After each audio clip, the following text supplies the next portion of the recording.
Welcome also from me, Christoph Wetzel from German Social Accidents Insurance. Oh, okay. I try not to hit the wrong button. I've selected this topic, but I also want to tell something about the new European standard, because I'm in TC 339 and also the project leader of the standard, and it seems to me that some is understood wrong. Okay. Some parts of introduction, and I want to lose a few words of this new draft we get, and I want to tell you something about the improvement of the barefoot ramp method, the calibration and correction procedure. We had some points of discussion.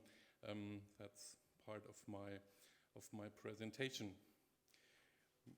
We know that, and the theme, the topic is relevant also if I see into the agenda of this conference, that we have a whole session tomorrow afternoon, tomorrow with that dealing with swimming pools areas. So it seems perhaps also a quite sensitive topic.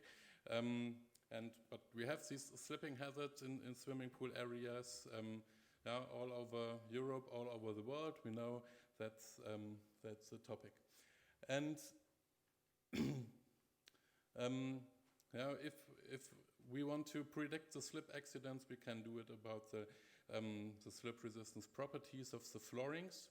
And for me, it's also, as we have no artificial material that reflects the slipping properties of foot skin, a measurement method that uses the human foot skin directly is, for me, one of the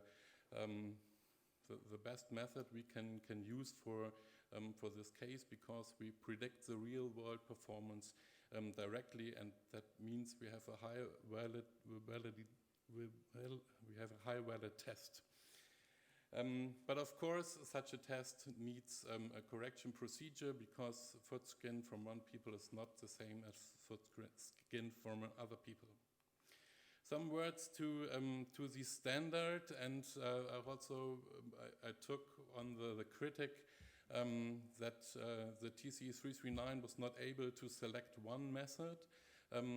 We discussed it for years, or the people before me discussed it for years, and at least it is not possible to do so. We have no device that can do everything. We have no device that can test every kind of floor, and that in situ, that's not possible at the moment. And so we say we have not these all-in-one method, so we take the one that are available, part available, and reduce them to a few with different physical, technical principles and properties, and put this into this standard. And then we say we only want to define and unify the test methods. We don't want to deal with requirements for two reasons. The first is national or product TCs can set the requirements. A TC in Europe or international that deals with ceramic tiles, for example, or with concrete stone, can set their own requirements for placing on the market.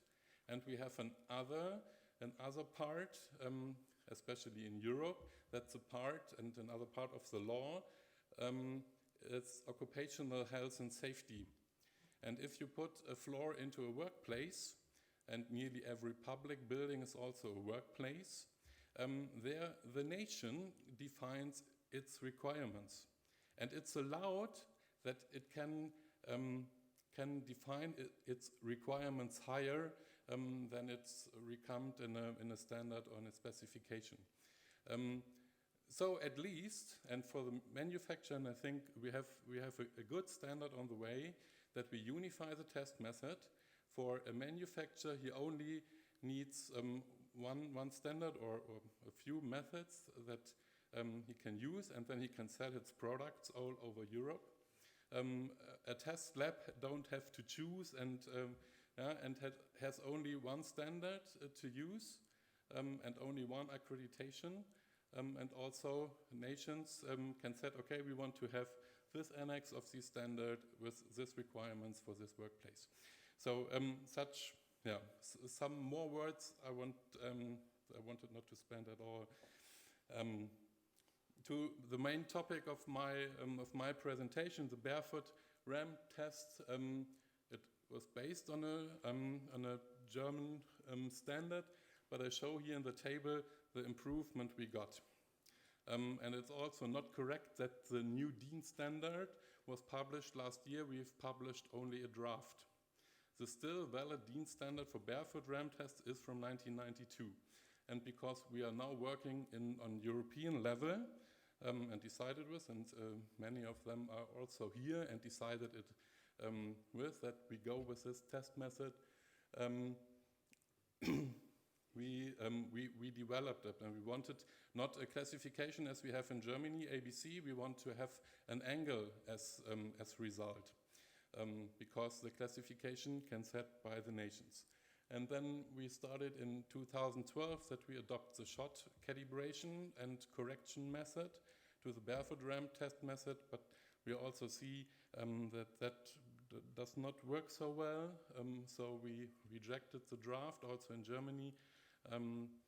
And now we have, with the standard that will be published, I think in March, April, will be published the draft of the standard of 1665, and then you all are invited to give us comments we can deal with. That has also the angle of slip and a part that we called live calibration, and I will show you what this had meant. We have also new standard surfaces in it. We made round-robin tests in Germany and on European level on last October. We have 26 different test persons yet. I think that's a good work, and we have all spent money and time in it to do without any support, financial support from the EU or so, where we hoped to get for years. The status of the old TS of the 2016, if you have the test sequence on a day, is that you first get on the standard boards on ABC, 3 measurements, and that you have the calibration. You have to be in between the ranges that are fixed in the table. And then you go on to the testing on that test day, and you test the first floor, the second, the third, and so on. 5, 6, 7 test floors on a day. But which problem we have if you make a calibration between the calibration that you have done at the beginning of the test day. With this, you make corrections, correction values for floorings that are tested at the end of the day.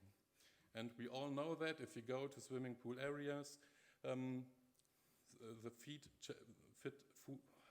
foot skin changes due to the water that applies this, and also the values changes. We've seen it if we do the calibration before and after the testing with the control measurements. We have seen that we have a lag here, and we have changing values because the foot skin has changed over the time. Also to people get tired or so on. So we have a new one in the first step. We select and checking the test persons. That's this checking and training. People have to be in the ranges of these 3 standard boards, and that has to be carried out at least 2 months, not on every test day. And on every test day, we make such a live calibration, then we change the test sequence. First, you make the test of the flooring, you have the test sample, and then you show where's the value, and depending on the value, you select one of the standard boards and make a measurement directly after it. And with this value, you can, to another table, you make the calculation and correction directly. And then you go on to the next test sample, and again, if the value is another one, you select STC in this time. You have also calculation and correction, and so on and so on. And if you have a board a second time, you can also, and the value does not change, you don't have to do all 3 measurements at all. For discussion, we have continuously developed this method, and I think we have a higher valid method on the best level we can have it now at the time. Yeah, also, cider material with artificial skin is desirable, is wishable. I like to have, and we should investigate further on it. But also what we see that it's, and I thought that's today also, it's a part of the manufacturers. And we often seen that the slip resistance properties go away often between the first cleaning. And that's addressed to the manufacturers to build more stable products. Thank you for your attention.